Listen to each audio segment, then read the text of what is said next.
Some of these lorries were built before the M1 motorway existed. Modern trucks often get scrapped after barely a decade, but these 10 British workhorses from the 1950s are still turning wheels today, decades later. Here's why hauliers up and down the country still trust engineering older than their own grandchildren. Number 10. The Commer TS3, the engine drivers called the Knocker. Commer trucks came out of Luton, and from 1954 onward some of them carried the strangest diesel engine ever fitted to a British lorry. The TS3 was a two-stroke, 3-cylinder unit with 6 pistons, 2 facing each other inside every cylinder, driving a single crankshaft through a set of rocking bell cranks. Nothing else on British roads sounded like it, or was built quite that way. Because the engine lay flat under the cab floor instead of standing up under a bonnet, Commer could push the windscreen forward and give the driver one of the first true cab-forward layouts in the country. There was no cylinder head to blow, which solved a problem that plagued half the diesels of that era. A commercial motor road test from 1955 found a Leyland TS3 covering 49,000 miles and returning just over 20 miles to the gallon, running an 8-ton load and 20 drops a day without complaint. That nickname, the Knocker, actually came later, from export versions sold to Australia and New Zealand, where a different air compressor wore down over time and left the timing gear rattling at idle. British-built TS3s rarely had that fault. Roots kept building the engine until 1972, and it remains one of the few opposed piston diesels that ever went into mass production anywhere in the world. Drivers who own a working TS3 today still start it up just for the sound. It's an unusual engine to open a hard-working list with, but it earns its place. Number 9. The Bedford S-Type, better known on the yard as the Big Bedford. Bedford launched the S-Type at the Commercial Vehicle Show in 1950, and it was the largest lorry the company had ever built, with a gross weight of 7 long tons. It started out with a 4.9-litre petrol engine, and a diesel option followed in 1953, first from Perkins, then Leyland, then Bedford's own unit by 1957. Hauliers liked it because it was simple, cheap to run, and parts were easy to find. General traders used it for everything from furniture removals to the first liquid egg tanker on British roads. But the real story is what happened to its military cousin. Bedford built a 4-wheel drive, high-clearance version called the RL from 1953, and one variant of that chassis became the RL AG'd fire tender, painted olive green and nicknamed the Green Goddess. The Auxiliary Fire Service took delivery of them through the mid-1950s, and when that service was wound down, the government simply kept the vehicles in storage instead of scrapping them. That decision paid off decades later. During the firefighter strikes of the early 2000s, the Army pulled Green Goddesses from reserve depots and drove them straight into frontline service, covering emergency calls while modern engines sat idle. A lorry chassis designed under fabric rationing in 1950 was still saving lives more than 50 years on. Some Green Goddesses weren't stood down for good until the mid-2000s, and several were shipped afterward to Kenya, where they reportedly still work today. That's not bad for a truck that started life delivering coal and bricks around British towns. Number 8. The Guy Invincible and Warrior. Guy Motors was founded in 1914 by Sydney Guy, and by 1924 the company had adopted a slogan that stuck for the rest of its life: "Feathers in our cap," complete with a cast Native American head mounted on the radiator. It sounds like marketing fluff until you look at what the company actually built. Guy used a pressed steel frame that was lighter than the heavy rolled channel frames most rivals relied on, which meant a Guy lorry could often carry more payload for the same unladen weight. The Invincible 8-wheeler launched in 1954, and the Warrior range carried that philosophy through the decade, competing directly with Leyland and AEC on the same routes for the same haulage contracts. Guy hit serious financial trouble by 1960, partly from an unrelated bus project gone wrong, and landed in receivership by 1961. Sir William Lyons, who ran Jaguar at the time, bought the whole operation for £800,000 and kept it building trucks and buses for another 2 decades. When the Wolverhampton factory finally closed in 1982, workers on the shop floor cared enough about what they'd built that several of them privately commissioned new brass castings of that old radiator mascot just so the badge wouldn't disappear along with the jobs. That's the kind of loyalty a Guy lorry earned from the people who built it and drove it.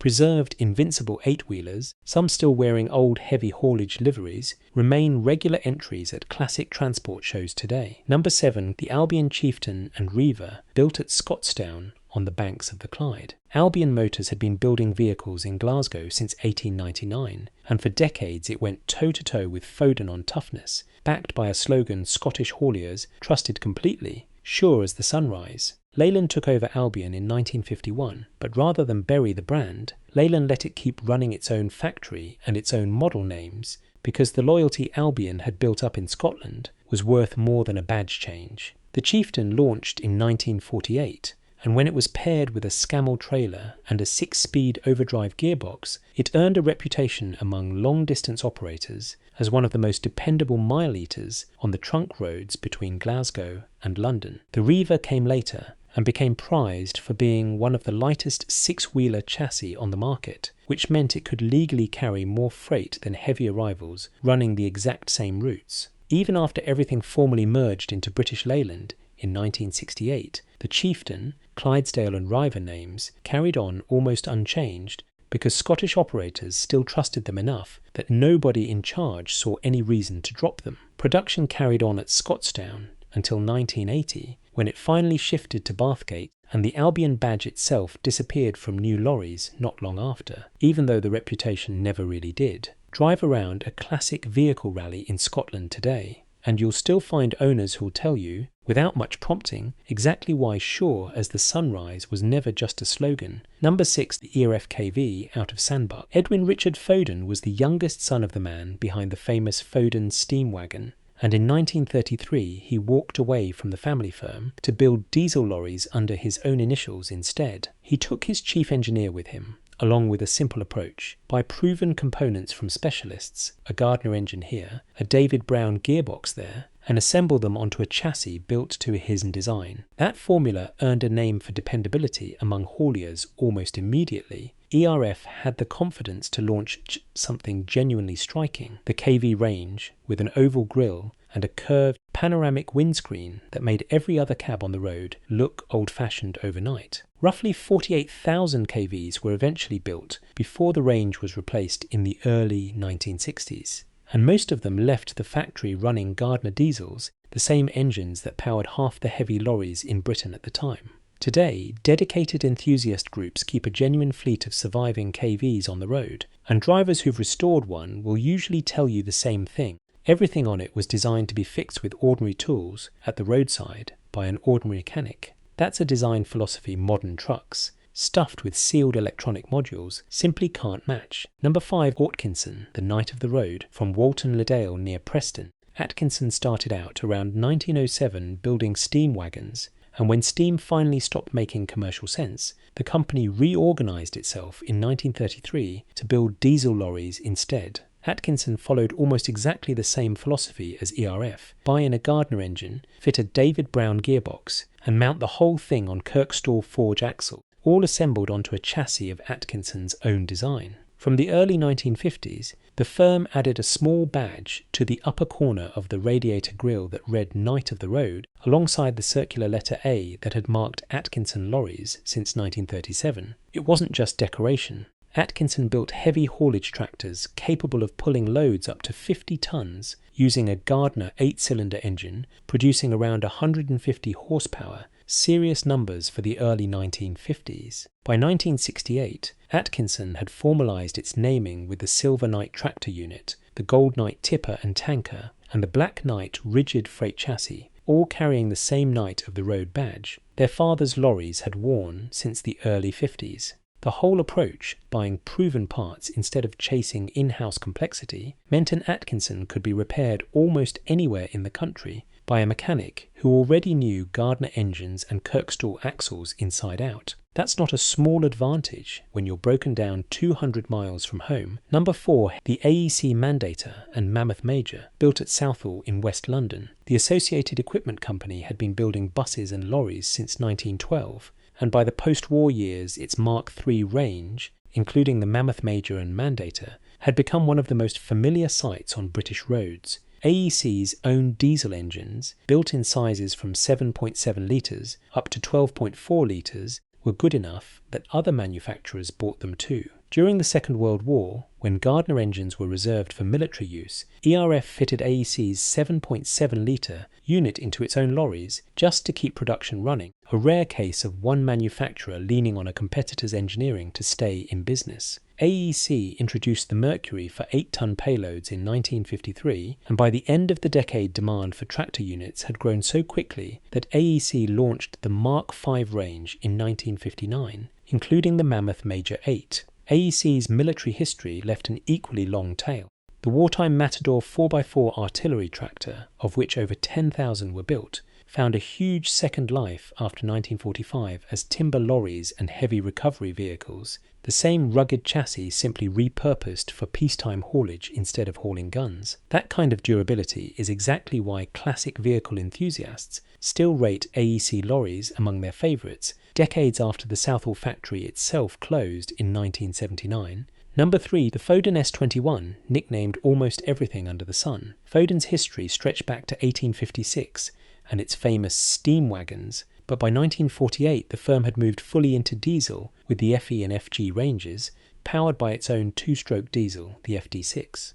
In 1958, Foden introduced plastic on the S21 model, a genuinely futuristic-looking thing for its era, and the commercial vehicle press couldn't settle on a name for it. Some called it the spaceship, others called it the Sputnik. For a brief spell it was even known as the Sabrina, and plenty of drivers just called it Mickey Mouse. Underneath that unusual cab sat an engine that divided opinion just as sharply. The FD6 two-stroke diesel fired up almost the instant the starter turned, and paired with Foden's own 12-speed gearbox, introduced in the early 1950s, it rewarded a skilled driver with genuinely impressive fuel economy. One documented trial with an FD6 tractor unit running at 24 tons returned over 10 miles to the gallon, matching the best conventional four-stroke engines of the time, despite the FD6's reputation among less experienced drivers for being thirsty if you didn't know how to work that gearbox properly. Rolls-Royce, which absorbed the parts supply chain for these two-stroke units over the years, still stocks enough components that full restorations ever remain possible today. Number 2, Scammell, out of Watford,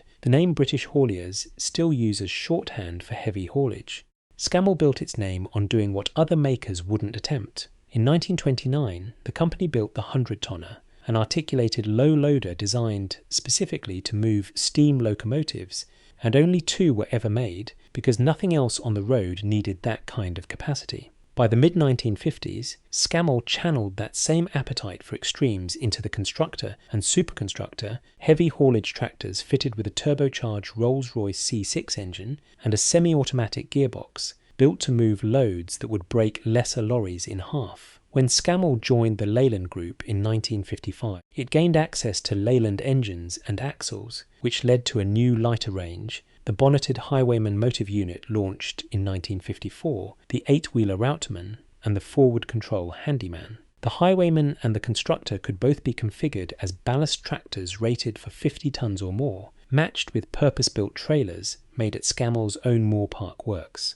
Pickford's, the biggest name in British heavy haulage, ran the same kind of ballasted Scammell tractor for its most demanding jobs, empty rigs weighing around 16 tons that could carry up to 30 tons of ballast just to generate enough traction for the loads behind them, pushing the whole outfit's working weight past 46 tons before it even picked up a load. No other British manufacturer built anything purpose-made to solve that exact problem. Preserved Scammells still turn up at heavy haulage rallies today, often still capable of shifting loads that would have a modern low-loader operator reaching for extra axles and a permit application. When people talk about British heavy haulage history, they're usually talking about a Scammell, whether they realise it or not. Number 1, the Leyland Octopus, built in Lancashire, the 8-wheeler that defined the entire category. Leyland created the Octopus almost by accident in 1935, when engineers added a second steering axle to their existing Hippo 6-wheeler and realised they'd built something genuinely new.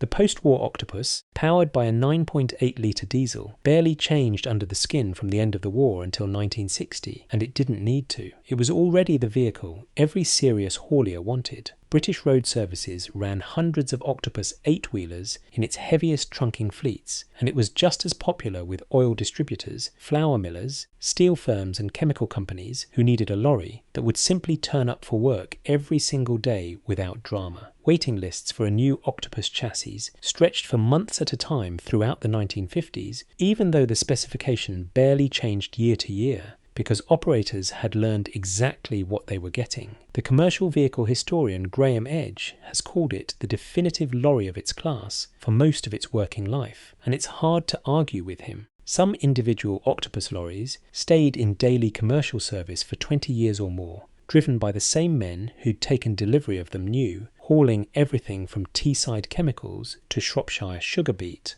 The model stayed in production until the late 1970s, and today Octopus 8-wheelers are still among the star entries at events like the Historic Commercial Vehicle Society's London to Brighton Run every May and the Trans-Pennine Run every August, when hundreds of preserved lorries built for a Britain still recovering from rationing complete journeys that would strand plenty of newer trucks. That's the whole point of this list in one machine. Built simple, built strong, and still working harder than most people expect. 70 years on, that's 10 lorries, and honestly, it barely scratches the surface. The Historic Commercial Vehicle Society alone was founded back in 1958, and its members now look after more than 7,500 preserved commercial vehicles between them, plenty older than the trucks most of us grew up thinking of as classics. Every spring, hundreds line up for the run from London down to Brighton, and every August, hundreds more make the trip from Manchester to Harrogate on the Trans-Pennine Run. Engines built in the shadow of post-war rationing still turning over reliably enough to finish the course. These weren't disposable machines. They were built by companies that expected a driver to keep one lorry running for 20 years or more, and fixed by mechanics who could strip an engine at the roadside with tools they already owned. If you grew up around one of these, or your dad or your granddad drove one for a living, we'd genuinely like to hear which one it was down in the comments. And if this kind of British trucking history is your thing, stick around, there's plenty more of it where this came from.